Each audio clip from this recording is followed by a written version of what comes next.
I am not going to call us to order because we don't have a quorum yet. But if we end up getting a quorum, I'll call us to order whenever we get there and we'll move through. I'm also not going to ask us to approve the agenda because we can't approve anything. But if anyone has any thoughts on the agenda before we get started. Brian, do you want anybody to note take since you are facilitating? We don't need any as. Okay. Great. Minutes. Yeah. And so any other thoughts on agenda at all? Cool. I'm going to read our land acknowledgement unless someone else wants to. Great. This land acknowledgement comes from the Indigenous Peoples Day from 2019. We don't often read it in its entirety, so I think I'm going to today. Every community owes its existence and vitality to generations from around the world who contributed their hopes, dreams, and energy to making the history that led to this moment. Some came here by choice from distant homes in hope of a better life. Some were brought here against their will. And some have lived on this land for more generations than could be counted. Trust and acknowledgement are crucial to building mutual respect and connection across barriers. And so we would like to begin by acknowledging that the land we are on, that we now call Springfield, is located on the traditional indigenous homelands of the Kalapuya people. The Kalapuya people have stewarded this land in Springfield between two rivers throughout generations. I ask you to join me in acknowledging their elders, past and present, as well as future generations. We acknowledge that the city of Springfield shares its history with the exclusion and erasure of many indigenous peoples, including the Kalapuya, and those who first inhabited the land on which we are located. We express our respect for the Confederated Tribes of the Grand Ronde Community of Oregon and the Confederated Tribes of the Siletz Indians of Oregon, whose citizens include the descendants of the Kalapuya people. We would also like to express our respect for the other federally recognized tribes. We would express our respect for all other displaced indigenous peoples who call Oregon home. Okay, now we're going to jump into our agenda. We're also not going to approve minutes, so we don't have a quorum, but if we do end up getting Kirkwood, do that as well. Any public comment? Good. And then I looked on Springfield Oregon Speaks a few minutes ago and there wasn't any. Okay, and probably Assume none. Next, we're going to move to historic land use applications. We don't have any going on right now. But Tom, do you want to tell us about anything that's coming up? So we have had an inquiry from the United Methodist Church just up the street here at 6th and C. There's 3 lots behind the church that they'll be looking to develop in the near future. Likely a cottage cluster. They'd be looking to get as much density in there as possible. There's Kirkwood. Yes, that's nice. So that one, nothing yet, just initial murmurings of it. And then 546 F Street contacted me to see if they needed an application. They are refurbishing 3 windows. They received an estimate from Willamette Window Restoration. They'll just be removing the sashes to refurbish the wood and material there. So we determined that there would not be a needed application for that, being as minor as it is. No work to the frame or sill or anything like that, not affecting the house, just pulling out those sashes and refurbishing them. I always like to hear about somebody taking care of their wood windows, so that's awesome. Yeah, she seemed very passionate about it, and we did ask her to document the process just so we have that in the records for that house. But other than that, nothing else for land use. Good. I'm going to call this meeting to order at 4:37 p.m. And we'll start with review and approval of the agenda. Does anyone have any additions or corrections to the agenda?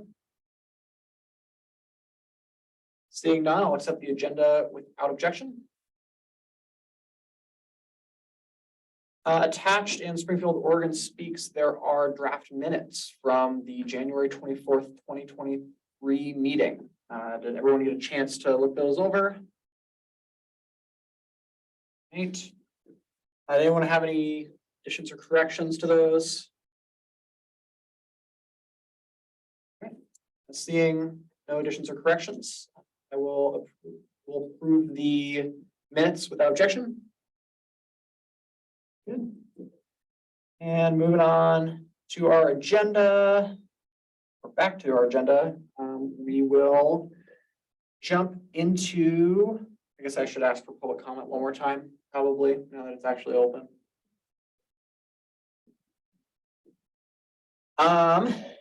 Now we will go into our review of the work plan. Charlotte, do you want to provide us with an update on the RLS?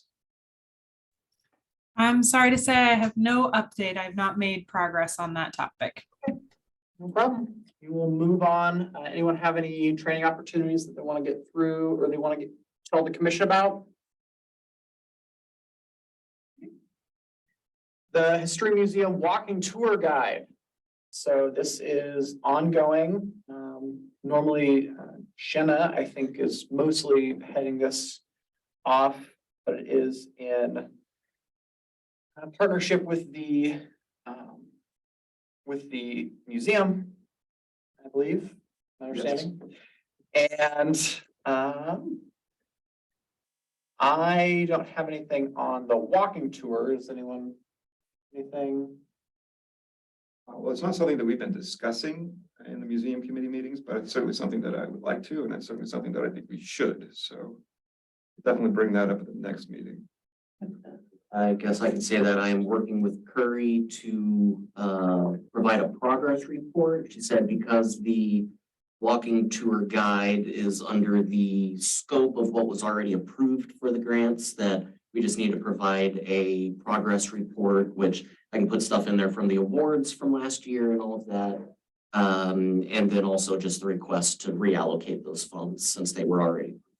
Perfect. Do you have any questions on the walking tour guides? Okay, I will move on to the handbook and the commissioner guidelines.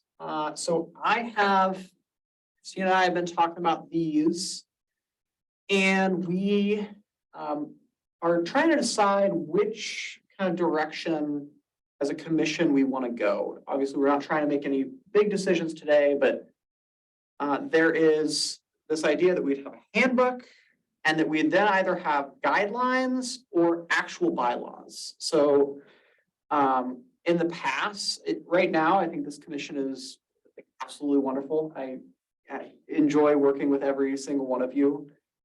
In the past, I don't know that this commission has always been without as much rancor. And so the idea with the guidelines would be to set up just a group standard. But they wouldn't be binding. Like if someone wanted to violate the group standard, there would be no like recourse for that. Or we could go the more formal bylaws route. And so those would be binding on what this commission does. And they would go through council and go through approval that way. They probably would have less in the way of stuff like guidelines, although you could include some, but whether or not those would be very binding is probably an open discussion. You know, you'd have to be civil in meetings, but whether or not you would have to do more is hard to say. The reason that Christina and I talked about this is because right now, as the code sets out our functions, there are a lot of things that we don't do, but that if we decided we wanted to do, would be pretty big decisions, including obtaining property, real property on behalf of the city, or executing loan agreements for historic objects. So I think we go over the Natural History Museum, and apparently we could execute a loan agreement for one of their things on behalf of the city. And that none of those have a process. That it might be good to spell that process out. Celine? Yeah, I mean, I think given the extent of what some of those things sound like, I would strongly support us having bylaws putting in place a process and maybe some sideboards. Does have any thoughts at all? Okay. And like I said, we're not making any decision, like, we're not about to vote. We are going to do bylaws, but this was to guide Christina and I in drafting, basically, so that we could come back to you all and say, how do we like these before moving forward? And we could always change and do something entirely. Yeah. So sounds like there's actually two sets of documents Yes. being discussed. Correct. One is that it governs this group. The other governs what this group can do, may do. So there are some things that you need to spell out with respect to this group. What constitutes membership? What constitutes a meeting? What constitutes an election? What do we expect of our officers? Is there anything else that we would like to add that identifies this group? And then you can just keep all of the acquisition and legal documentation in the same document or even in a separate. Well, and a lot of that is spelled out in the code. So the code spells out membership, officers and what those people do, how often you elect officers, and quorum, meetings, all of those things are in the code. The big thing, and they're pretty well defined, and we could flesh them out more for sure. Mostly the thing that is not spelled out in our portion of the code, it might be spelled out elsewhere, but that is probably not super helpful to commissioners trying to decide, oh, what can I actually, like, what's the actual process? Is how we would exercise those functions. Because presumably there is a code provision or about, I guess it would have to be a code provision, about acquiring property. But I don't know where that is. So I think it would be good to try to get all of that in one place, and a bylaw would be able to do that. But then there is also the commissioner handbook, which would be kind of a compilation of all of these documents about the board. And I think the goal is probably to have a commissioner handbook no matter what. What goes into that commissioner handbook is an open question.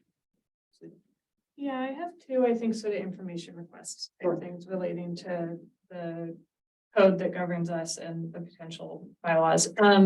Do other Springfield boards and commissions have bylaws that we might be able to look at as we're developing this? Commission, I believe, does. I think it's just the planning commission, but Okay, CETA might also have some. although that's somewhat unique.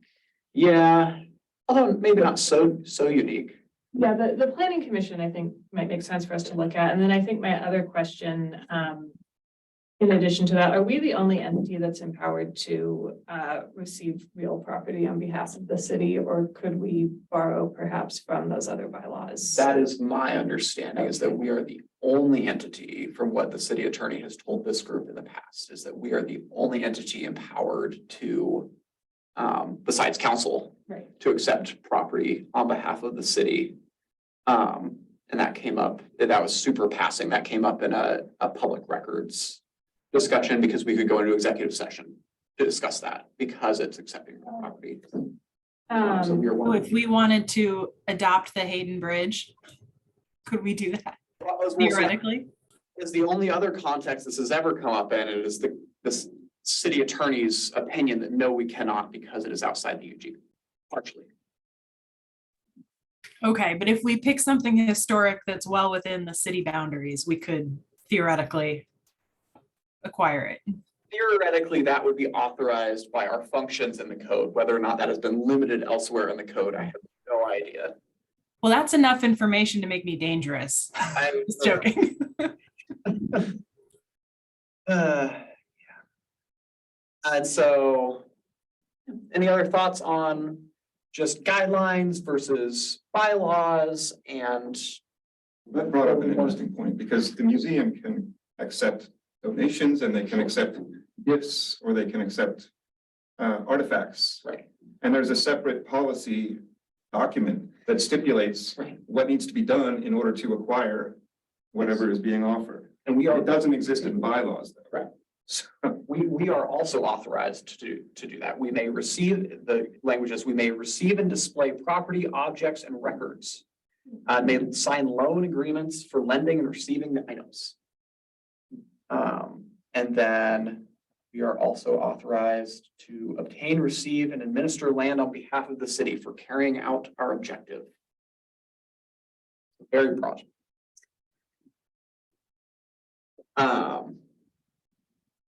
So, yes, I agree. There are a lot of different rules that I think we are almost certainly bound by, that I would hate for a commissioner to see just our little code section and think this is all it is, we're good to go, and then get us into a weird spot.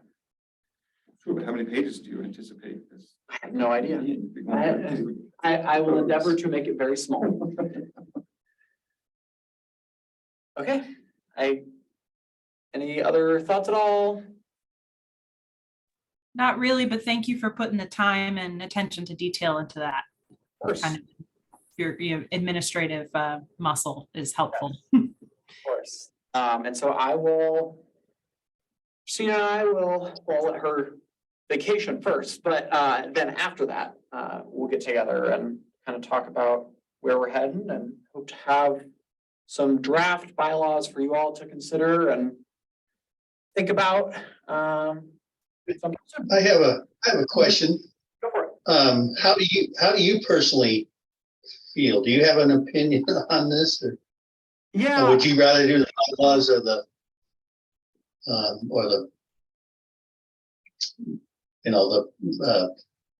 less stringent, whatever? yeah, Which would you?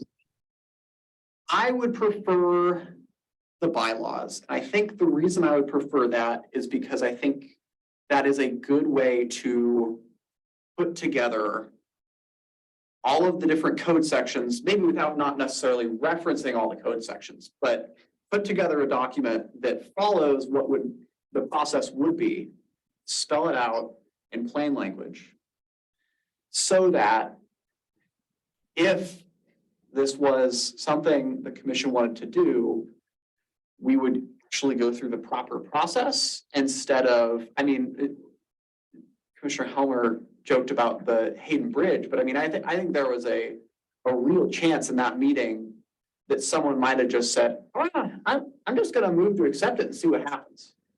And that I think that is a poor way to do the people's business. And so I think the bylaws are a good way for the chair to say, well, that's not allowed because of this document, without the chair having to be a lawyer with specific expertise in the administrative procedures of the city of Springfield.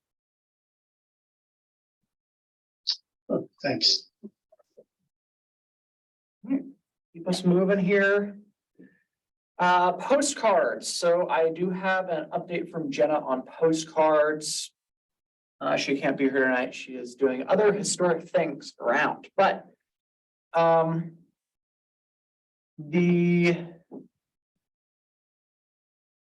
excuse me. So she said that the cost and quantity options, she recited the same ones that we heard. Does anyone want to hear those again? We have them all. I think they're written in the budget at this point. And then as far as awards, she thought that a realistic timeline would be to adjust to use the Historic Preservation Month, which is in May, as a call for nominations instead of trying to actually present the awards in May. And she plans to call a meeting of the award committee to get that ball rolling next month. In March, to be clear, because it's almost March. And then at the April council meeting for the mayor to announce that these awards are happening. Tom there's a piece for you, but you have this email, right? And then, working with LCOG to get updated information on the website, a press release. Then on May 4th to call for nominations and actually, release the press release and then close nominations. She suggests Friday, June 2nd. Like a good as date as any. And then for the jury to convene the first half of March for the decision or for the awards to be awarded on the second half of March. For the awards to be ordered in the second half of March with a press release in August for when we will, for the announcement of the awards and then the actual presentation at September. And then she hopes to include us in the September art walk for the winners. That's her update on that. Unfortunately, I don't have much more other than to say that if you want to be on that committee, to email her or email you. Okay, email Jenna if you want to be on that committee to do that very important work of making sure that we are helping to promote the citizens of Springfield's interest in historic preservation. And now for our next steps and a summary for council. I know Jenna had said that she, Commissioner Helmer, do you have a question you'd like to ask a follow-up about?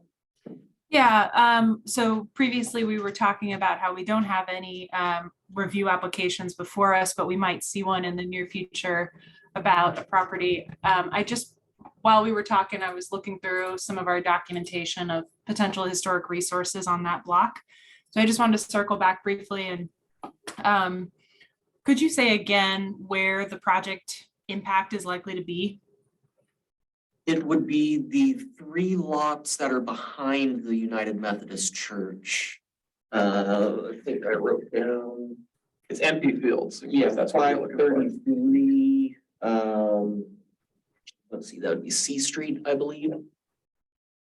There's a empty lot that has some raised beds on it. There's one that has a house. I'm not sure if it's in use, and then a parking lot. Okay. So, sorry, I'm just zooming in on my tax lot map here. 3 lots, okay. Gotcha. So this is an example where our survey of the Washburn is out of date. Some of the resources on that lot on that block were considered ineligible because they were built after 1940. But by today's standards, they may have integrity from historic period, even if they're not included in our district. So I'll just look forward to learning more about that when it comes. And if we're talking about, infill that's compatible with historic resources, that sounds great. But we do have some resources right around there that we'll really want to be mindful of. Very good. So I will I'll follow up with Jenna on that unless anyone else is interested. I was going to do it at this meeting. Fortunately, because she's doing other historic stuff down the train depot, but so I will follow up with her.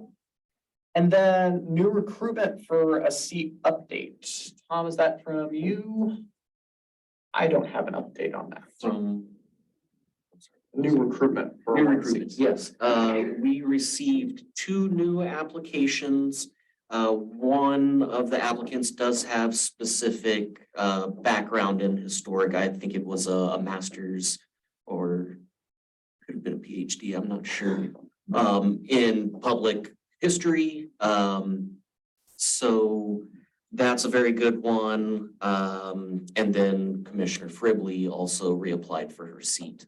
That will be March 10th for those interviews here in City Hall, and we'll see who gets appointed. Very good. And I guess So we're vying for one spot. We have one open seat to fill Commissioner McLeese. And since she resigned in December, so that's the one open seat, and then Commissioner Fribley's just reapplying for hers. So technically two, but one's spoken for. More or less. As far as other folks coming up, just while we're here, other folks coming up on applications, obviously we know Chair Bowe, who is going to be she's going to be term limited out at the end of November of this year. And then there's a few of us at the end of 2024. But that is the extent until 2026. So, any questions on that at all? Oh, the roster that shows our assignment dates is on the four historic commissioners page on Springfield Ordinance. Anything else for the good of the order? Okay. Thank you all so much. Thank you for a quick meeting. We always go a little quicker when we don't have any historic applications. So we'll see you all later.